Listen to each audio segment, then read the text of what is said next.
I was talking earlier about uh, parallels in the present time with a 1960s film called The Servant, made by Joseph Losey, a fellow who made the brilliant Don Giovanni and The Go-Between.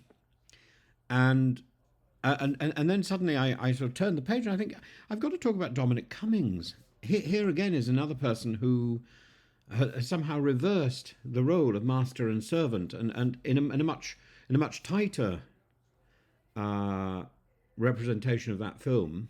Dominic Cummings, the servant, Boris Johnson, the Prime Minister. And this Machiavellian masterpiece of political sabotage, Dominic Cummings' self-proclaimed role in the downfall of Boris Johnson, his admission today in the Sunday Times that he orchestrated Johnson's demise is nothing short of extraordinary, both for its brazenness and for the way it solidifies Cummings' reputation as Britain's most ruthless political operator. Cummings, this iconoclastic strategist behind Vote Leave and the 2019 Conservative landslide, has never been one for humility. His worldview, part political warfare, part Silicon Valley technocracy, has long revolved around dismantling institutions that he thinks are obsolete, from Whitehall mandarins to the Prime Minister himself. To Cummings, Johnson was just a useful instrument, an agent of Brexit disruption until he wasn't. And when the Prime Minister ceased to be an instrument of change, Cummings decided he was a liability. Cummings, this technocrat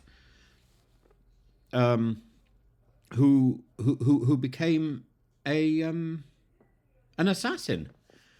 And Cummings' reasoning for this coup is as revealing as the admission itself. He claims Johnson was vandalising the country, a charge as damning as it's vague. And more specifically, he paints a picture of a leader who had lost control, not only to an inner civil service, but more personally to his wife, Carrie Johnson.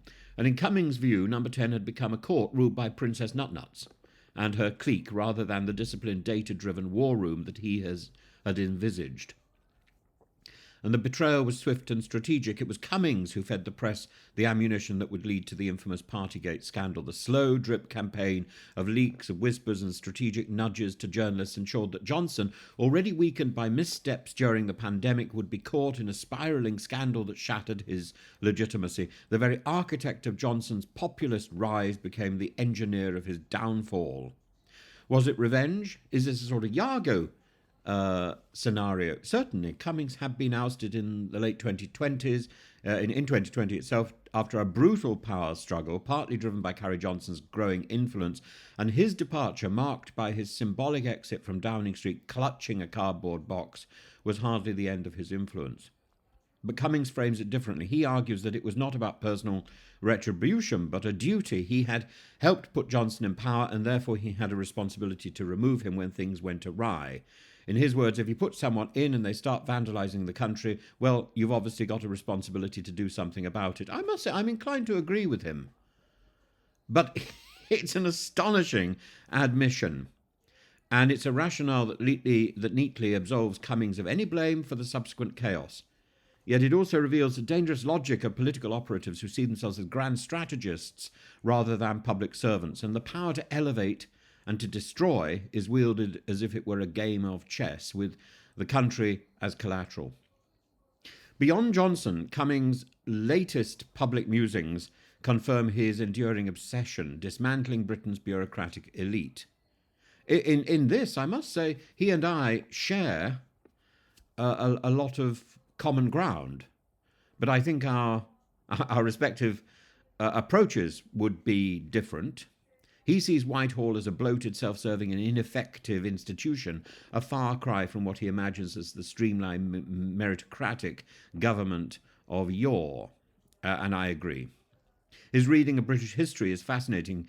He romanticizes the era of William Pitt the Younger and equates Whitehall in 1800 to the cutting-edge efficiency of modern SpaceX. The comparison is revealing. Cummings sees government as something to be engineered, disrupted and hacked rather than cautiously governed. And and yet his legacy in office was remarkably short on tangible reform, despite his grand plans to restructure the civil service, scrap outdated bureaucracy, build an elite governing cadre.